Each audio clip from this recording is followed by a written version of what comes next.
So it's time for Costa Rica to play New Zealand.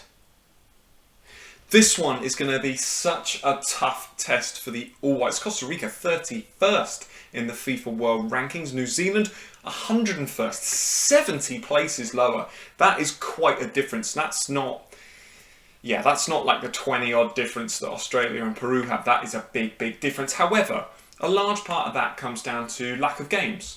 Right, FIFA World Rankings, you can't always go off, and this is a prime example of there's so many teams ranked higher than New Zealand that aren't that much better, if at all better than them. New Zealand, they've had a couple of friendlies in Doha building up to this one. They've played Peru and they've played Oman. Not bad results. They lost to Peru 1-0, drew with Oman 0-0. These are not bad results, but they do show one thing, and one thing in particular. They struggle to score goals. It's difficult for them because every other game they don't struggle to score goals. 1-0 victory against Papua New Guinea in Doha in the OFC World Cup qualifiers. A weakened squad. They were lucky to win that game. PNG are a very good defensive unit. Every other game 4-0 and then 7-1, which saw them into the semis. Yes, Tahiti, then another good performance, 1-0, and then 5-0 in the final.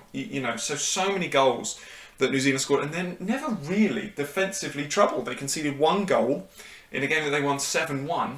And again, as we've seen in these kind of pre-tournament friendlies, they're not actually troubled that much at the back. They've got a very good defence. Danny Hay will probably employ the back five system. It's a system they know well, and they're solid defensively. The trouble being, against these better sides, they do struggle to score. They've got some good players going forward, but they're not quite the level at times to beat some of these stronger teams. Costa Rica, on the other hand, they're having an insane run of form, actually. They struggled in 2021 in Gold Cup qualifying.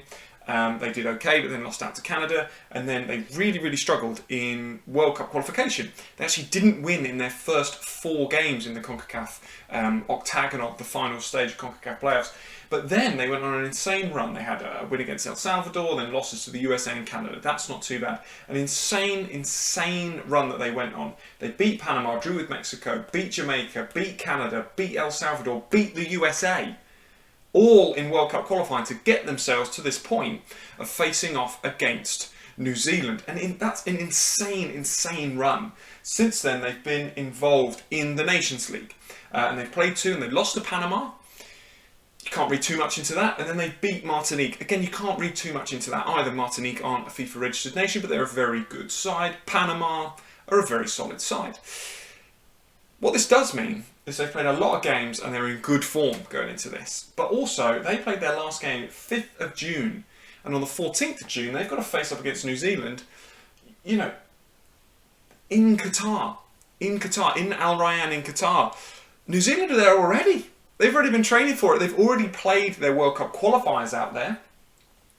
And now they've been out there playing friendlies. It's going to be tough for Costa Rica in terms of getting there, getting used to the humidity, getting used to the heat. I know that they play in Costa Rica, right? And the climates aren't that much different. But it is a little bit, and New Zealand will be used to that. They've been there for a while now. They've been working hard, training in that heat, getting used to it. Their preparation for this tournament is much better and much easier than Costa Rica's, because Costa Rica have had to play these Nations League games, and also they've had to play a lot more games in World Cup qualification as a whole. Having said that, this has all made it sound a lot like I think that New Zealand are going to win, and unfortunately I don't.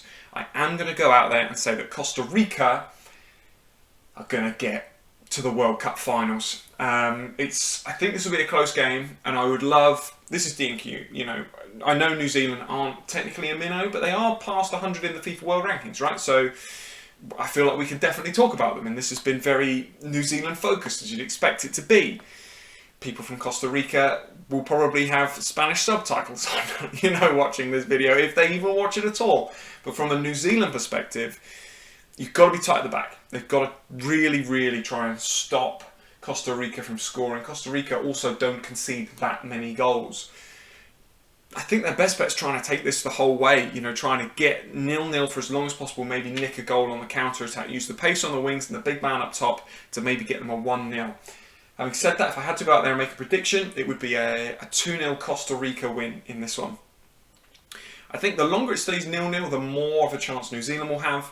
But you know, there's a real chance of an early Costa Rica goal, and I think at that point it'll be really, really tough for New Zealand because they'll have to play a style of football they don't want to against these better sides, which is to really open the traps and go for it. They're way better when they sit back and play on the counter-attack against these better teams, and I just don't think that an early goal would give them the chance to do that. If you are from Costa Rica or New Zealand, how do you see this one going? Costa Rica, you must be buzzing with the draw because on paper, New Zealand are the weakest side that you could play, but is it a potential banana skin for your sides? If you're from New Zealand, you've got to get up at stupid o'clock to watch this game. Good luck to both sides involved. Hit like, comment, what do you think the score's going to be, and don't forget to subscribe. No, seriously, subscribe, it really helps. Anyway, that is all from us, and we'll see you next time.